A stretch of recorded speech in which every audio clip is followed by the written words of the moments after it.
We're going to continue of our series of mayoral leadership, important initiatives taken by mayors that have produced quality outcomes for their cities. And today we're talking to Mayor Joe Curtatone from the great city of Somerville.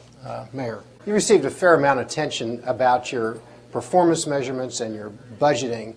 Why don't you start by telling us and the folks watching why these were important and why you picked these particular issues as ones of interest to you?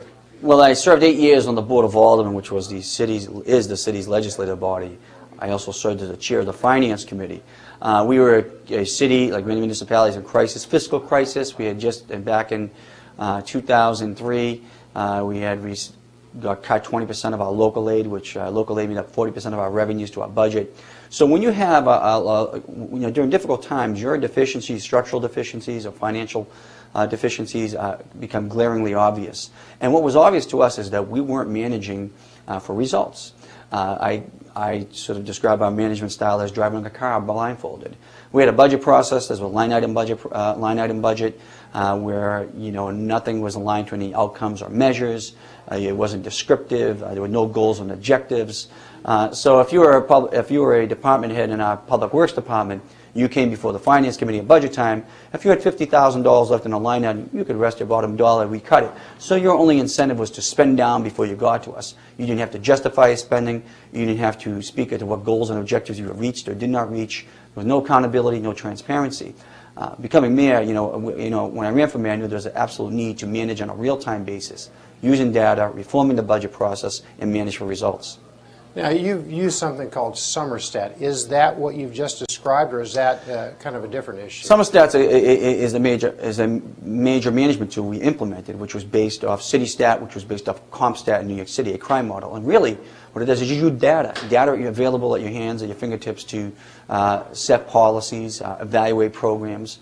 We meet bi-weekly, sometimes monthly with particular departments, and we evaluate personnel data, and other, I'll evaluate their data towards their goals and objectives to discuss where they are in the budget and where they are in terms of achieving certain goals and objectives. For instance, when we meet with Public Works, we'll want to know how many potholes they filled. We want to know where they are in terms of their overtime spending. And again, we evaluate the effectiveness of programs and policies, and we evaluate the performance of managers. So it's really an incredible policy that set a new level of accountability and transparency now in our management. So it seems to me there are three components I'd kind of like to have you explain a little bit. You've got the budgeting, the activity-based costing budgeting component. You've got the performance component. You have a transparency component. Could you just take us through the three of those quickly? Sure. I'm a true believer in the use of data and information to manage for results. And otherwise, you're just, again, driving the car blindfolded. We would make decisions in the past on a yearly basis or on a crisis basis when a crisis has reached a peak, and now you're having to react to the crisis. Managing on a real-time basis and using our bi-weekly meetings with department heads to understand where they are in the budget process. If we know there's a trend in an overtime account that we need to address, we'll address that on a team basis. If we know there's a contractual consequence on a particular department, we'll meet collectively to figure out a solution to that.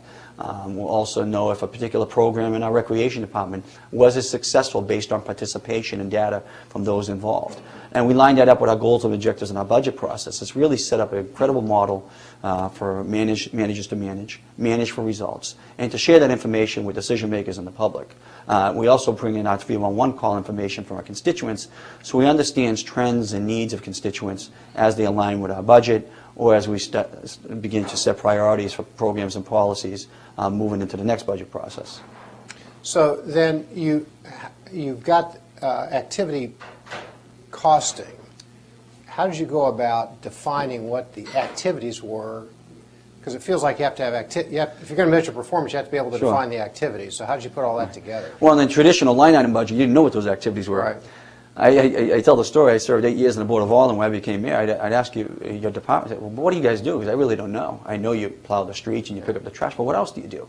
And what we began a transformation, working in partnership with Professor Linda Billness and the Kennedy School of Government. We had a great project with our budgeting class in transforming our budget from a traditional line item budget to a performance-based budget, performance based on results, and we'll get down to activity costing as we move forward. Now, every budget, every department, in addition to traditional line item, will have a descriptive account of what those activities are. So we did what was called activity mapping.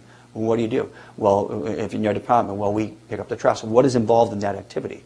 And how do we align outputs and outcomes to the activity? And what other measures can we put in place? So every cost on spending is justified and aligned with a particular goal and objective and or outcome. Good. Let me, just a couple more questions. So you have this really remarkable set of activities designed to kind of transform the quality and quantity, I guess, of city services.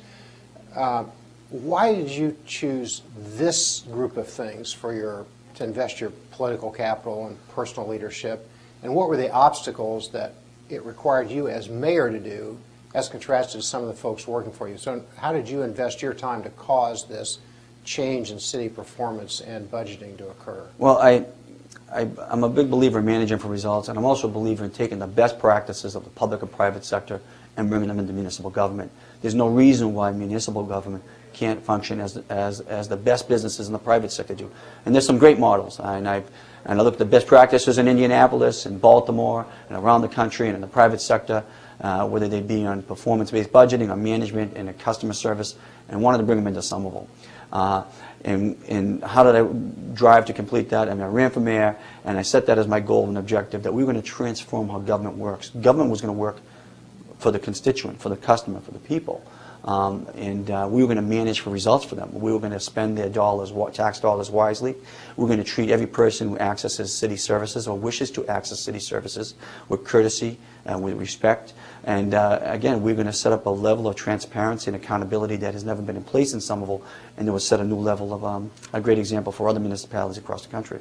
So last question, if folks, new mayors or city leaders of some sort want to copy the Somerville model, how would you advise them to start, and what would be the biggest obstacle they have to overcome?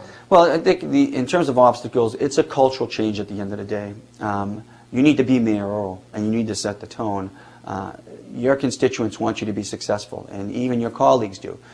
It was a learning process for the rank and file, but at the end of the day, their morale has been uplifted. We've been able to restaff particular departments. We're able to give them better tools and equipment to work with. So we're able to justify our successes with our results. In terms of how to approach it, I think they should look at the best practices around the country. They certainly can contact me in Somerville, www.somervillema.gov. They can go through the U.S. Conference of Mayors, National League of Cities, and take the best practices for the municipalities. I certainly visited Baltimore. I worked for the Kennedy School. I went to academia and really started to transform and reform how city government operates. Mayor, congratulations. Thank you very successes. much.